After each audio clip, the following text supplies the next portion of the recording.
We now present For the Record. Wisconsin embarks on a long road of recovery from this month's flooding, while a new candidate enters the Democratic race for governor. Plus, we check in with the chair of Wisconsin's own DOJ committee. Welcome to For the Record. I'm Will Keneally. We start this week in Madison, where the city's mayor appointed a new city clerk in the wake of significant amount of scrutiny facing that office. Now, Lydia McComas will take over the city agency that manages elections. She comes from Minneapolis, where she was that county's voter engagement division manager. Now, this comes just months after the previous city clerk resigned over a scandal in which close to 200 Madison ballots were not counted during the 2024 election. Now, McComas will start in late September ahead of a major Wisconsin election next spring with a state Supreme Court seat on the ballot. Now, over in Viroqua in western Wisconsin, Vermont Senator Bernie Sanders joined one of the Democratic congressional candidates in that district. Congressman Derek Van Orden and Republicans took Wisconsin's third congressional seat from Democrats in 2022, and this is a top target for national Democrats hoping to win back the House. Sanders has endorsed Cook in that primary. And a quick roundup of work in the state capitol this week. The legislature's powerful budget writing committee released the funds for a $2 million study to determine where the best place to put a nuclear power plant in Wisconsin would be. Another GOP-controlled committee voted to block the legislative librarians from publishing certain rules from the Evers administration. Now, that committee argues that they need to sign off first, but the state Supreme Court has generally upheld the governor's power to create certain rules. And a state bill that would eliminate taxes on tipped wages also got a hearing in the Capitol as well. Now, that's on top of a new tax holiday that Democratic lawmakers in the Capitol introduced this week. Now, it's geared towards school supplies and would allow retailers to forego taxes on items less than $100, as well as clothing items less than $150. Now, this is similar to a proposal to a school supplies tax holiday passed under former Governor Walker's term back in 2018. Lawmakers said, though, that this would help Wisconsin families. We will not be alone if we do this in Wisconsin. 17 states already have sales tax holidays for back to school. And on Thursday, Madison School Superintendent Joe Gothard met with reporters ahead of the coming school year to talk about some of the issues facing the district. Now, this comes after Madison voters approved a major referendum for the school's operating budget and to update district buildings. Now, this also comes amid questions about federal funding coming into places like Madison. Students and families and staff are expecting to do this work, and we haven't been deterred one bit, just knowing that we would have to find other means to provide the funding for that if we weren't to receive it from the federal government. At this time, I expect and anticipate that we will be fully reimbursed. I'm proud to announce that today I am running for Lieutenant Governor of Wisconsin. And on the campaign trail, Secretary of State Sarah Godlewski hopped in the Democratic primary race for lieutenant governor. Now, Godlewski had previously been rumored to be considering a run for governor, but announced this week her campaign for the second place on the ticket. Now, the governor and lieutenant governor candidates campaign independently of each other in next August's primary. Now, with the lieutenant governor generally considered to be the convener-in-chief without much real power, but someone who can raise the caliber of various issues, we spoke with Godlewski during her announcement. The best role for me is to be part of the team. I have flipped Trump counties. We know that how important that is up and down the ticket, and I've helped build coalitions. We won't visit every property, but we need to really see enough. That's the administrator there for Wisconsin's Emergency Management Agency. Now, he and representatives from FEMA were touring southeastern Wisconsin this week in the wake of the record-setting flooding that we saw earlier this month. We'll hear from him in just a moment. But first, let me show you how some of the impact of that flooding manifested here. We have a couple of maps that our Blaze Keller put together for us. Now, this is a look at the 24-hour rainfall accumulation. Now, it estimates that close to Milwaukee, we capped out at 12.4 inches. Now, if that's an official number, and we're still waiting to hear back, that would beat the record set back in 1946 of 11.72 inches. Now, if we look at the entire month of August here, if not another drop of rain fell, that would make this August of 2025, the second wettest August on record in the Milwaukee area. Now, let's take a look at what's normal here. Now, if we look at August compared to what normally we would expect here in Wisconsin, this light green here, that's about on par for what we're looking at. The red orange here is a little bit lower to what we'd expect for accumulation. Now, if we look down here, both Milwaukee and then some areas here in southwestern Wisconsin, close to triple what you normally expect for an August in terms of rainfall. Here, capping out at 300% for the Milwaukee area and parts of Grant County there, 300% as well.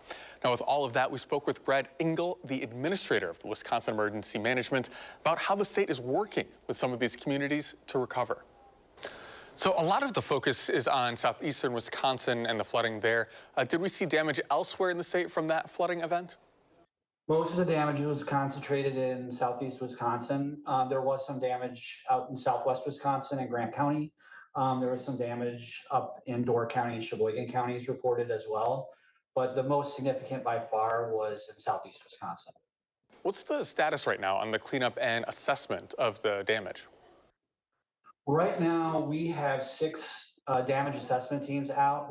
These are joint teams working with FEMA, working with our staff at Wisconsin Emergency Management and county staff. And they're out doing these preliminary damage assessments. And this is a follow-up to work that we did last week. We had 250 people out last week working through those communities doing damage assessments. The cleanup is well underway, although there is a lot to do, a lot of property loss, a lot of furniture and other property that needs to be disposed of. And residents are cleaning out their basements, cleaning out their first floors. There are a lot of volunteer agencies and volunteers out helping with that work as well. So you spoke a little bit about it earlier, but what's the role here that FEMA has in this whole process? So once we complete these damage assessments, FEMA will compile all of that information. We'll work together to validate it. And then they give us that information and we use that to build a request that will take the damage information along with other information that we have about the incident, other statements from the counties, and things like weather service information. And we put that together and then that forms the basis of the governor's request for federal assistance. We've been hearing from the governor and members of Congress from Wisconsin here to ask for something called a presidential disaster declaration. Can you describe what that is and what kind of resources it would unlock for us here? So that is why we're doing these damage assessments, is so that we can recommend to the governor to request a major disaster declaration. That goes to the president, and the president has the power to either approve or deny that. If that declaration is approved, then that's will trigger FEMA individual assistance. It also can trigger assistance from the Small Business Administration, loans and other programs for businesses. So that is what the goal here is to reach a threshold to request and hopefully get approved for that assistance. It can take time to get that assistance though.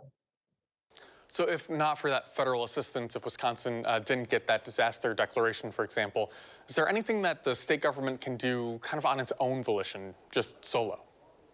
The assistance that we have in the state is fairly limited. There is, as you say, as I said before, we work with volunteer organizations and other local organizations, donations, things like that. But there is very limited assistance if we don't get the federal assistance.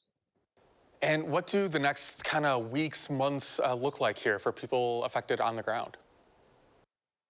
Yeah, it's going to be a long road to recovery. Unfortunately, there is a lot of cleanup to do. We're really encouraging folks to document the damage, make repairs, do the cleanup, keep receipts. Things like mold remediation. That's stuff we don't want to wait on. We want to take care of that. Get the water out, get things dried out as soon as possible, and then report those damages to 211 and see what other assistance might be available as we wait for the federal assistance. But it will, it's going to take time and it's going to be a long road to recovery. When we come back, we sit down with the chair of the Wisconsin Doge Committee about their work in the state capitol. And later, we check in with the new candidate running for governor. We'll be right back with more For the Record right after this.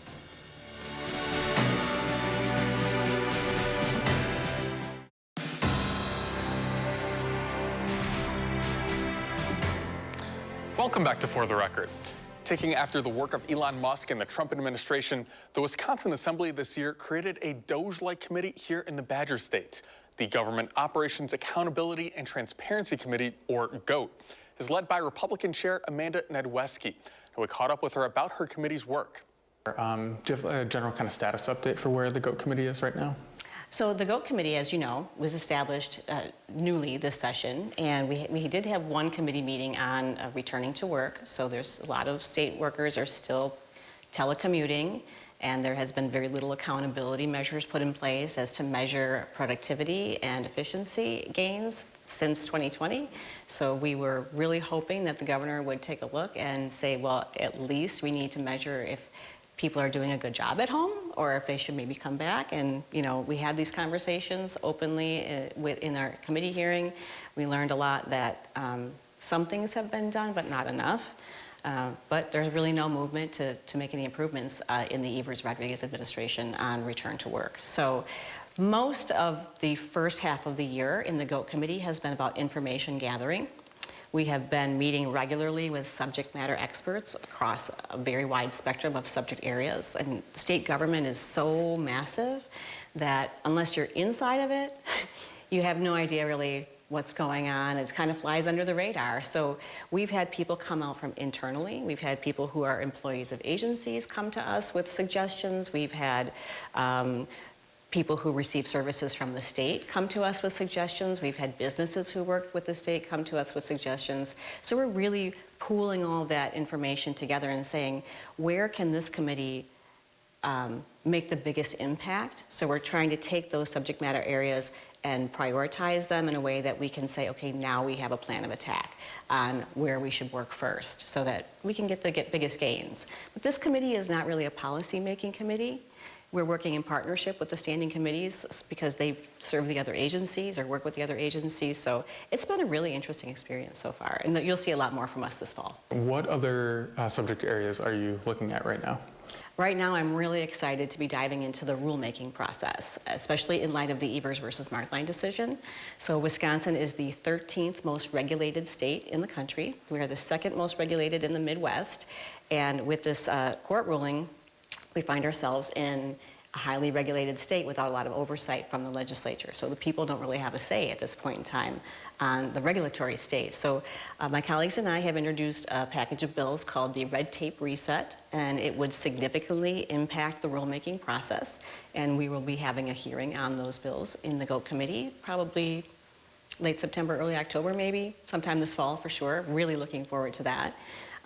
We have just finished receiving all 72 counties we inquired with the use of DEI practices in county government and any DEI spending. And it's taken us quite a long time to sift through all of those open records responses. And I worked with my colleague, Representative Sortwell's office, to compile all of that data. Right now, we're sort of analyzing it and figuring out if there's a role for GOAT in here or not. Which I think we will probably find some instances where we will do some investigations. But you know, really, this is not a gotcha committee. It's like, how do we partner? We are looking on how to make government more efficient and more transparent. You know, it's about making progress. The last thing I'm really interested in working on right now in GOAT is addressing the endless cycle of school referenda. So we have been looking for a long time at how can the state legislature assist school districts in saving money internally? That might be through consolidating school districts. We have 421 school districts in the state. It's somewhat excessive for our student population. So what that means is there's a lot of extra ballooned cost in administration. You know, so you might have a single school district here, a single school district here, and they might be very close to each other, but each one of them has an administrator, each one of them has a special ed director, each one of them has one or two principals maybe. We need to find ways to encourage school districts to share services if they can, or maybe consolidate in some way. So we're working on a package of bills that would encourage that right now. When we come back, we sit down with Ryan Sternad, the latest Democrat to announce his run for governor. We'll have more For the Record right after this.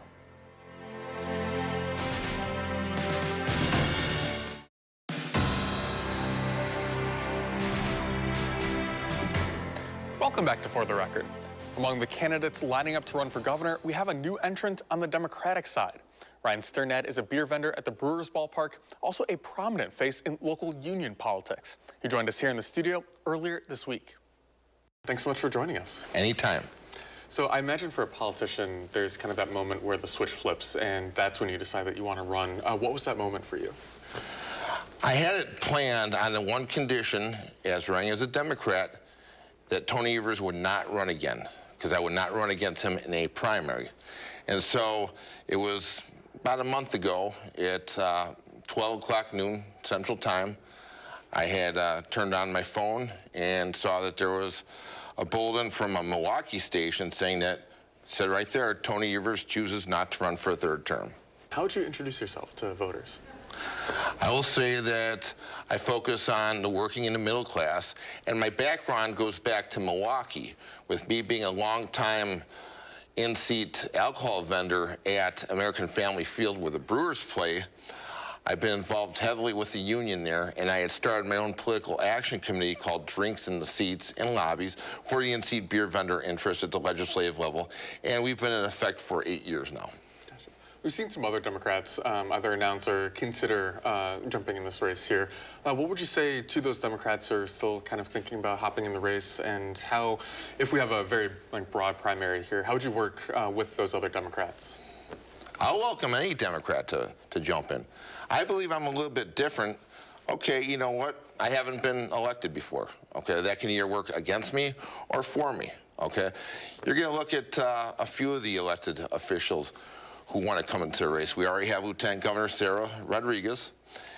Milwaukee County Executive David Crowley has all but said that he would run. And I keep hearing Josh call the Attorney General's name, State Senator Kelda Roys, and a few others. I'm like, hey, welcome. Yeah. When you're talking about kind of waiting to see if Governor Evers would run again before deciding your run, is there anything about kind of locally Wisconsin Democrats or nationally in the Democratic Party where you're not quite as in line with? So if you were to take the helm of the governor's mansion, that you would chart a different course for Democrats here?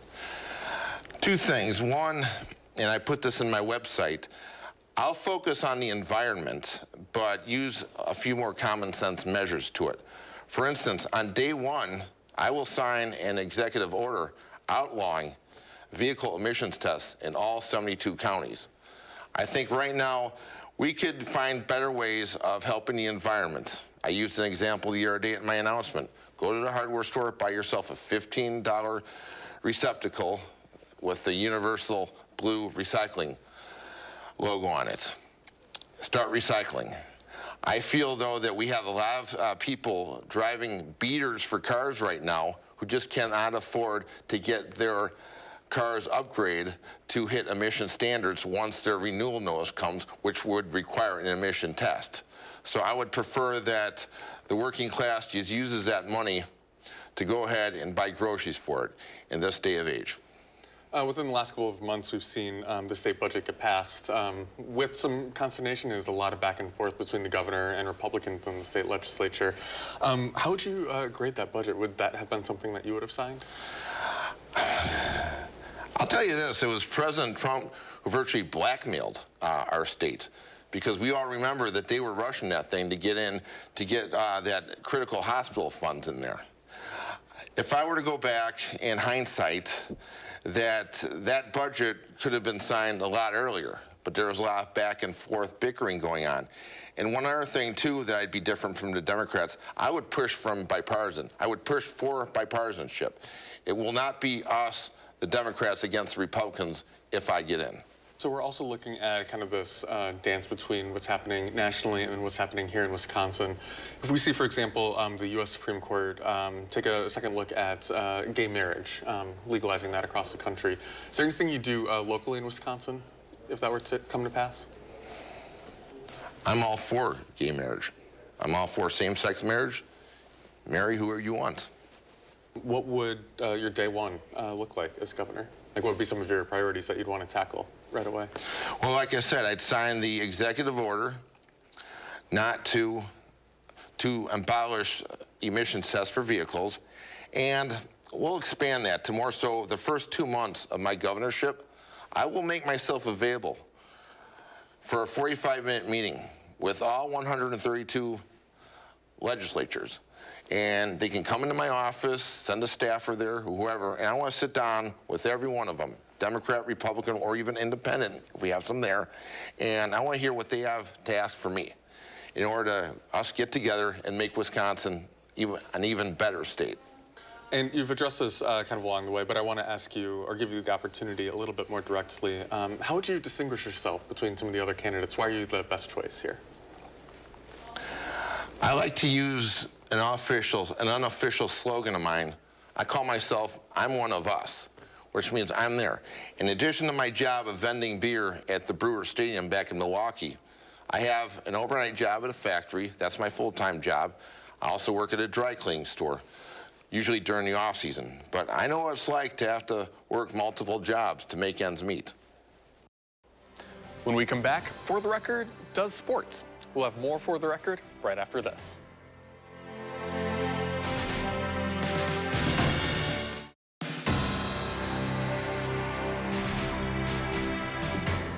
Welcome back to For the Record.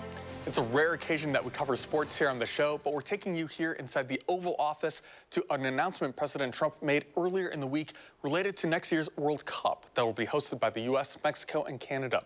Now, the drawing, that's to decide which group each country will be in, will be on December 5th at the Kennedy Center in Washington. Now, we won't see any games in the upper Midwest here, however. Cities like Chicago and Minneapolis dropped their bids to host the game, in part due to financial concerns. Now, the closest venues to us in Wisconsin would be Kansas City, or if you want to travel, over in Toronto. Now, a reminder that you can watch full episodes of the show, as well as expanded interviews on our website at channel3000.com. That does it for us this week. I'm Will Keneally. Have a great rest of your weekend.